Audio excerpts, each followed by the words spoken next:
नमस्कार, डिजाना न्यूज में आप सभी का स्वागत है। मैं हूं आपके साथ दीप्ति। इस वक्त जापान के टोक्यो में ओलंपिक गेम चल रहा है, जिसे खेलों का महाकुंभ भी कहा जाता है। और हर बार की तरह इस बार भी भारतीय खिलाड़ियों से पदक की उम्मीदें की जा रही हैं। जिस तरह पहले ही दिन मीराबाई चानू ने वेट लिफ्टिंग में रजत पदक हासिल किया था, उससे भारत की उम्मीदें और भी बढ़ गई थी। लेकिन उसके बाद भारतीय खिलाड़ी आशा के अनुरूप प्रदर्शन नहीं कर पाए। लेकिन भारतीय उम्मीदों को उस वक्त ज्यादा झटका लगा जब भारतीय शटलर पीवी सिंधु सेमीफाइनल में हार गए। हालांकि उसके बाद रविवार का दिन भारतीय खिलाड़ियों के नाम रहा, जहां एक ओर पीवी सिंधु ने कांस्य पदक पर अपना मुकाम हासिल किया, वहीं दूसरी ओर भारतीय पुरुष हॉकी टीम भी क्वार्टर फाइनल में पहुंच गए ब्रिटेन को हराकर।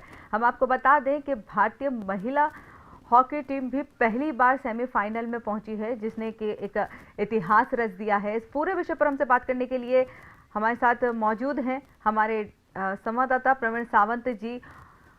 प्रवीण जी, जिस तरह से भारतीय हॉकी टीम, महिला हॉकी टीम ने पहली बार इतिहास रचा है, वह पहली बार सेमीफाइनल में पहुंची है, काफी उत्साह देखने को मिल रहा है। क्या कुछ कहेंगे आप भारतीय प्रदर्शन को लेकर? और आपके साथ जो कपिश जी हैं, सीनियर पत्रकार, उनसे भी हम इस पूरे बारे में, इस पूरे विषय पर चर्चा करेंगे। तो सबसे पहले आप बताइए कि आपका क्या कुछ कहना है इस पूरे विषय पर।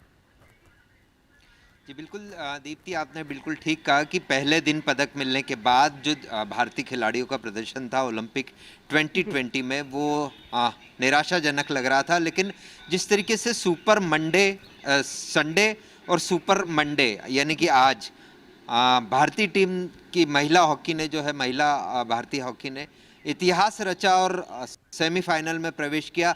ये अब तक के 125 साल के इतिहास में पहला मौका है जब भारतीय महिला हॉकी टीम जो है वो ओलंपिक के सेमीफाइनल में पहुंची है। और इसी तरीके से 41 साल बाद पुरुष टीम, जो 8 बार की ओलंपिक चैंपियन रही है, उस पुरुष हॉकी टीम ने भी 41 साल बाद सेमीफाइनल में प्रवेश किया है।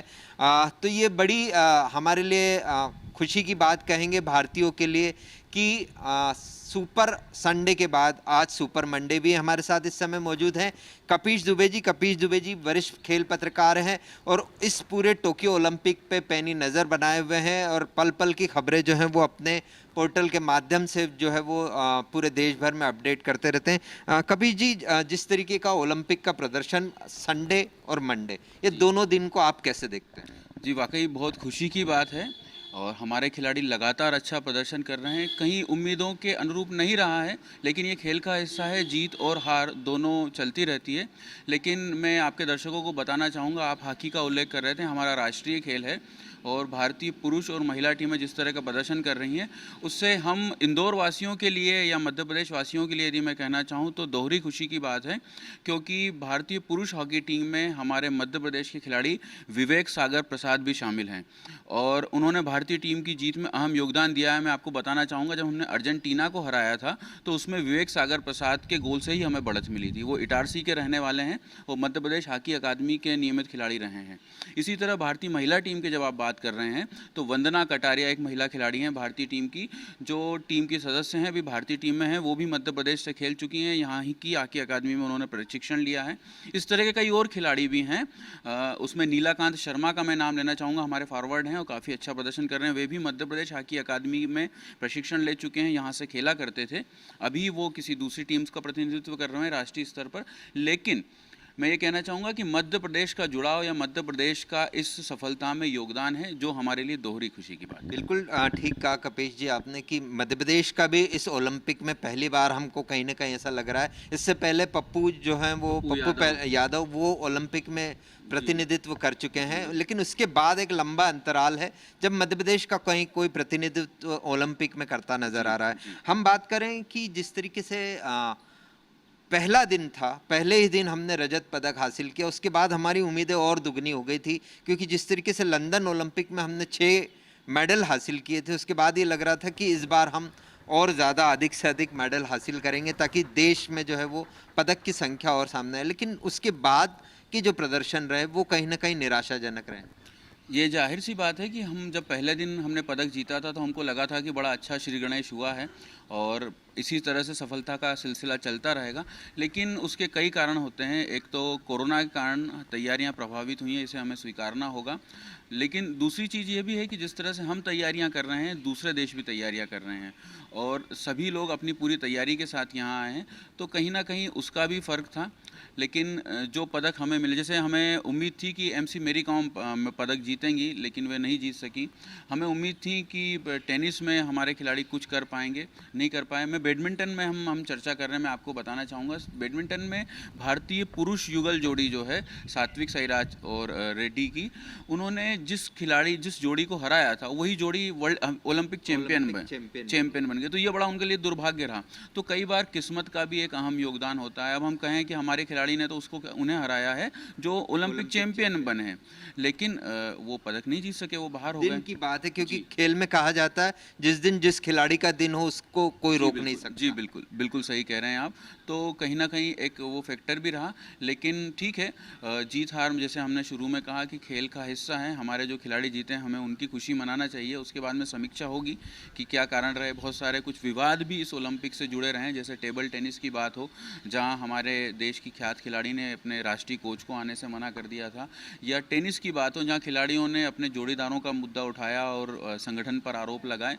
तो इस तरह की भी कुछ घटनाएं हुई हैं जिनकी चर्चा इस ओलंपिक के बाद में होगी। लेकिन अभी हमें उन खिलाड़ियों पर ध्यान देना चाहिए जो खेल रहे हैं। जैसे आज जब हम बात कर रहे हैं तो हमारे ही अंचल के खरगोन जिले के रतनपुर गांव का एक लड़का ऐश्वर्य प्रताप सिंह तोमर उनका नाम है, वो निशानेबाज हैं। 50 मीटर राइफल 3 पोजीशन में वो चुनौती अपनी पेश कर रहे हैं और हम उम्मीद करेंगे कि वो आगे बढ़ें। तो वो हमारे यहीं के खिलाड़ी हैं, मध्य प्रदेश अकादमी में प्रशिक्षण लेते हैं और इसी अंचल के हैं, मालवा निमाड़ के। तो इस तरह से कुछ खिलाड़ी हैं जिनसे हम उम्मीद लगाए बैठे हैं। अभी तो हम इसी की उम्मीद करें कि वो अच्छा बिल्कुल। करें। लेकिन कभी हमने इससे भी उम्मीद की थी कि मनु भाकर हमें पदक दिलाएगी। इसके अलावा दीपिका कुमारी है और दोनों की जो मिक्स जोड़ी है अतानु दास और दीपिका की, ये भी हमें कहीं ना कहीं दोनों जो है वो पदक के प्रबल दावेदार लग रहे थे। लेकिन दोनों ही सेमीफाइनल के बाद जो है वो अपना क्वार्टर फाइनल के बाद अपना सफ़र ख़त्म हुआ, तो कहीं ना कहीं उन्हें भी निराशा होगी और देश को भी। जी बिल्कुल, हमें ये खिलाड़ी ऐसे थे जिनसे हमें पदक की उम्मीद थी, किसी ना किसी वर्ग में हमेशा मान के चल रहे थे। क्योंकि तीरंदाजी में कई वर्ग होते हैं, व्यक्तिगत वर्ग में आप खेलते हैं, टीम वर्ग में खेलते हैं, उसके बाद मिश्रित टीम वर्ग में आप खेलते हैं। तो ऐसे कई वर्ग होते हैं जिसमें हमको उम्मीद रहती है कि खिलाड़ी अच्छा प्रदर्शन करेगा। लेकिन जैसे मैंने कहा कि ओलंपिक के स्तर पर जब आप आते हैं तो बहुत महीन अंतर से जीत और हार का फैसला होता है। सभी खिलाड़ी लगभग एक स्तर के होते हैं और वहाँ पर आके बहुत बारीक अंतर होता है जीत और हार के बीच में। तो हमारे खिलाड़ी कहीं ना कहीं मुझे लगता है कि वो टेम्परामेंट की कमी है, उस लेवल पर आके कहीं ना कहीं वो पिछड़े हैं, जिस पे उनको ध्यान देना होगा। लेकिन हॉकी में टेम्परामेंट दिखाया खिलाड़ियों ने। 41 साल बाद पुरुष टीम और लगभग 125 साल बाद महिला हॉकी टीम, तो ये इसे क्या कहेंगे आप? देखिए, भारतीय पुरुष हॉकी टीम की मैं बात करूं तो भारतीय पुरुष हॉकी टीम इस समय अपनी गलतियों को सुधारती नज़र आ रही है।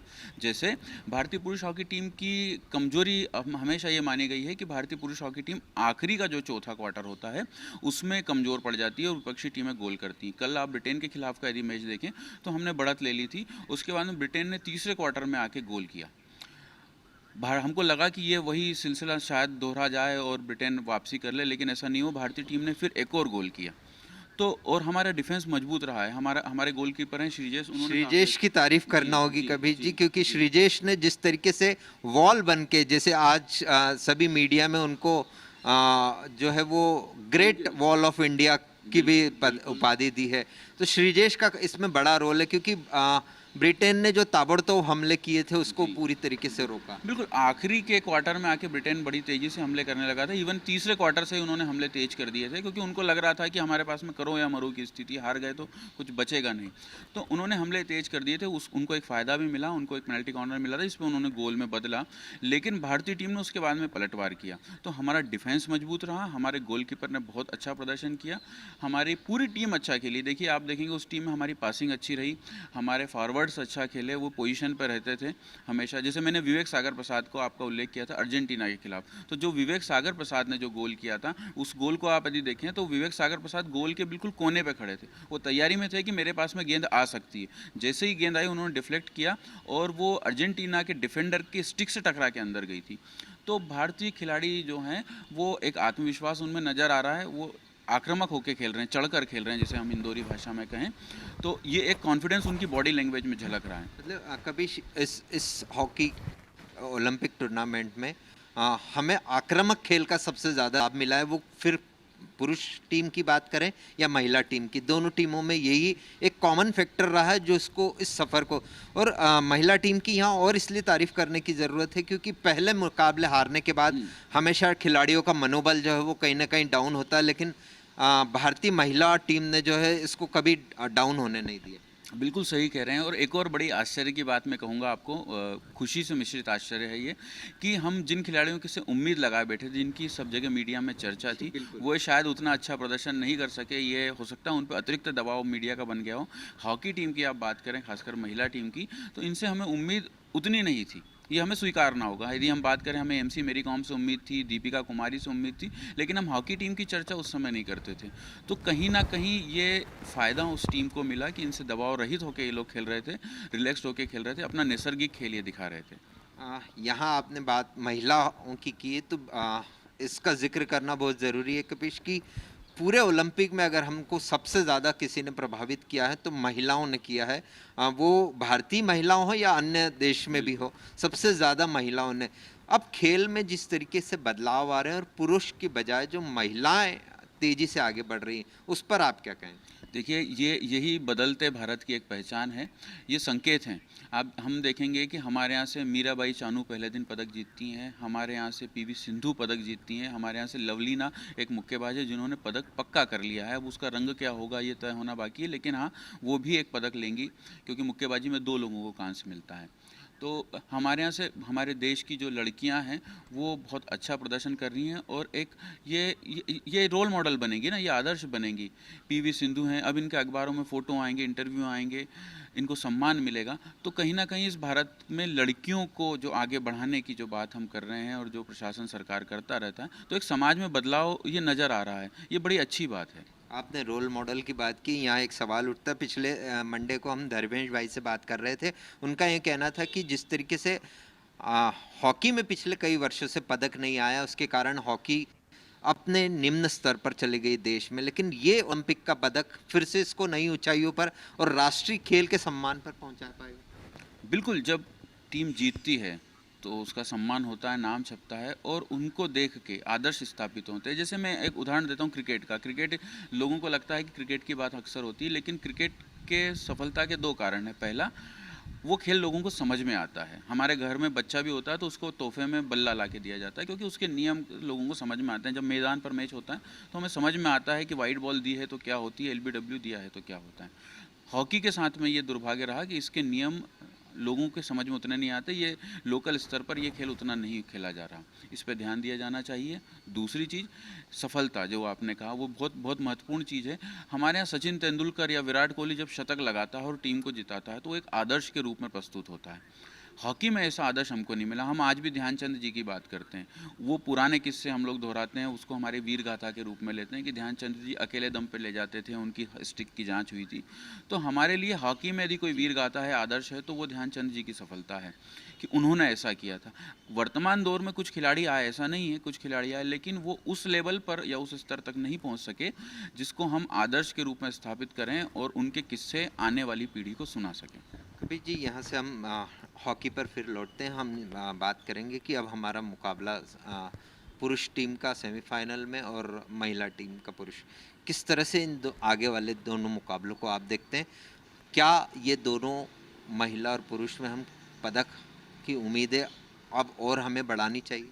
बिल्कुल, देखिए, पदक की तो उम्मीदें हमें हैं हमारी टीम से। जिस तरह से ये दोनों टीमें खेल रही हैं, अभी तक हम इनकी चर्चा नहीं कर रहा था, कहीं चर्चा सुनाई आपको नहीं दी होगी, लेकिन जिस तरह से अब ये लोग खेले हैं और उम्मीदें तो जग गई हैं।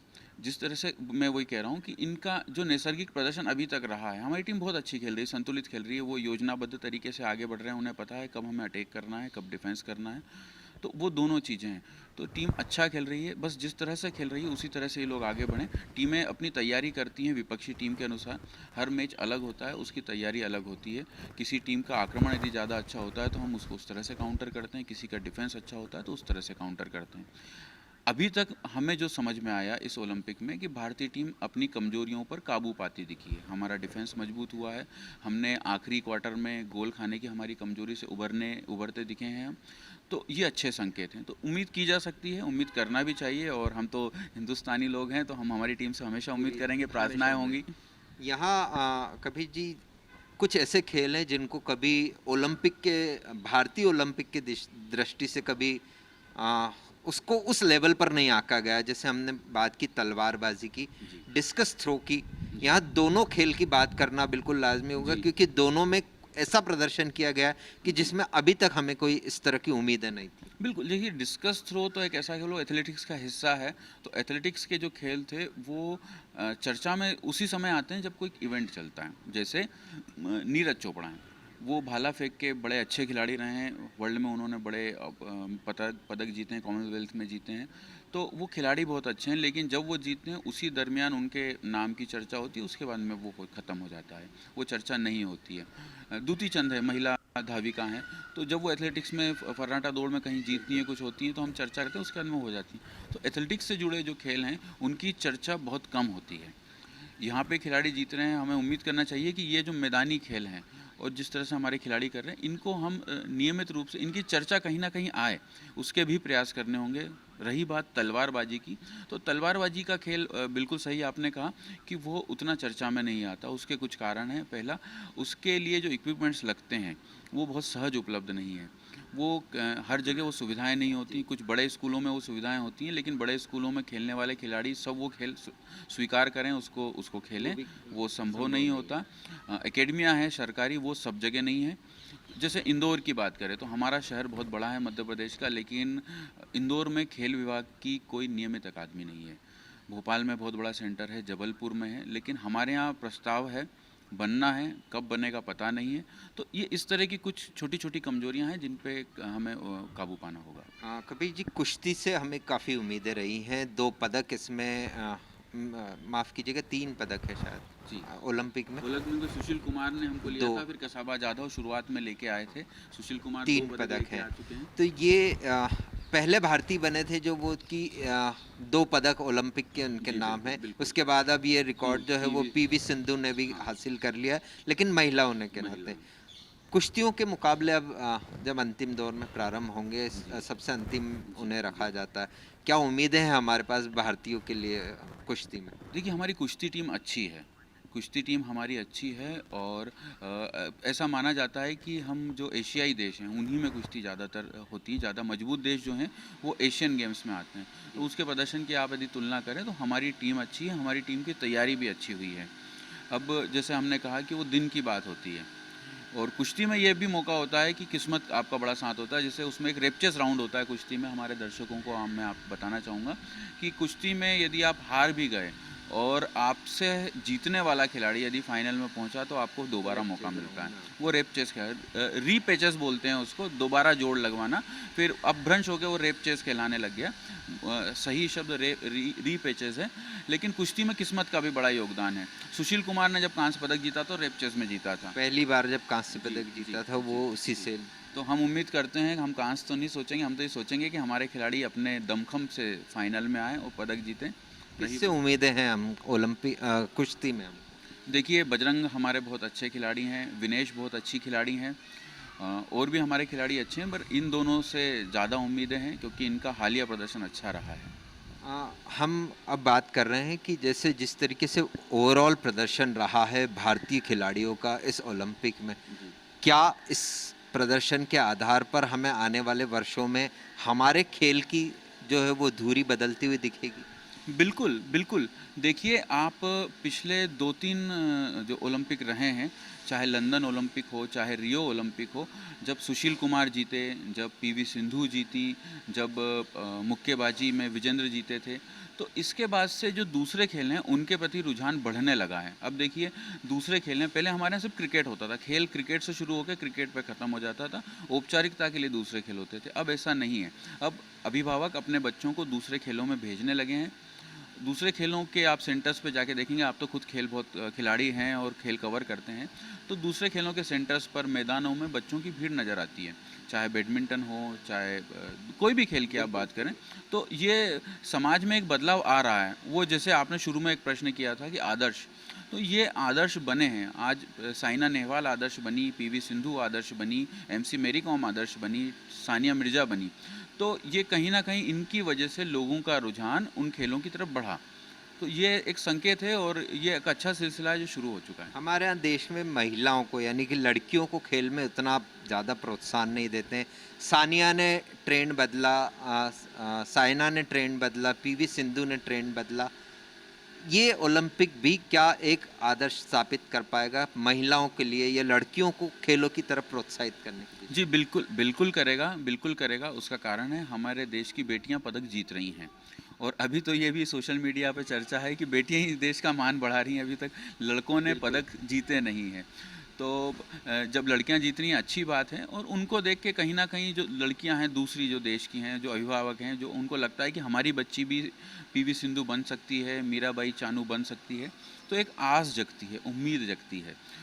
तो ये अच्छी बात है और इससे मैं उम्मीद करता हूँ कि आने वाले समय में और भी बच्चियाँ, अभिभावक अपनी बेटियों को खेलने के लिए प्रोत्साहित करेंगे। तो बिल्कुल दीप्ति, जिस तरीके से कपिश भाई बात कर रहे हैं कि आने वाले वर्षों में जो महिलाओं या लड़कियों का जो है वो खेल में प्रवेश आपको नज़र दिखेगा। इसके अलावा अन्य ऐसे खेल हैं जिसमें इस ओलंपिक में बेहतर प्रदर्शन किया गया है, उन खेलों में भी रुचि बढ़ती दिखाई देगी। हमें हॉकी में महिला और पुरुष दोनों में पदक की उम्मीद है। इसके अलावा कुश्ती में हम बात कर रहे हैं, कुश्ती में कपिश बात कर रहे हैं कि बजरंग और विनेश ये दो जो हैं वो पदक के दावेदार भी हैं और हमें उम्मीद भी है। इसके अलावा कई ऐसे खेल हैं जैसे तलवारबाजी है, डिस्कस थ्रो है, जिसने उम्मीदें जगाई हैं। पदक नहीं मिले, तलवारबाजी में नहीं मिला, डिस्कस थ्रो का एक अंतिम मुकाबला होना है, उसमें पदक कितना मिल पाता है या नहीं ये तय करेगा आने वाला समय। लेकिन इन अन्य खेलों में भी जो उम्मीदें जगी हैं, उसके बाद इन खेलों में भी प्रोत्साहन धीरे धीरे बढ़ता नज़र आएगा। तो इस बार के ओलंपिक के लिए जो आज हमारा कल सुपर संडे था, आज सुपर मंडे है, और आने वाले हम उम्मीद करते हैं कि जब हॉकी के टीम जो है वो फाइनल में पहुँचे और पदक हमारा पक्का कर ले और हमारे करोड़ों भारतीयों की उम्मीदों पर जो है वो भारतीय टीम जो है वो खरा उतरे। जी बिल्कुल प्रवीण जी, आपने बिल्कुल सही कहा। इस बार बिल्कुल उम्मीदें की जा रही है भारतीय खिलाड़ियों के दमखम को देखकर और उनके उत्साह और उनके प्रदर्शन को देखकर कि इस बार वह पदक हासिल करेंगी। महिलाओं की जिस तरह से आपने बात की कि काफ़ी महिलाएं इस बार आगे आई हैं, हर क्षेत्र में महिलाएं आगे आई हैं, आदर्श स्थापित करेंगी और हम यही चाहेंगे कि इस बार स्वर्णिम इतिहास रचे भारत के लिए।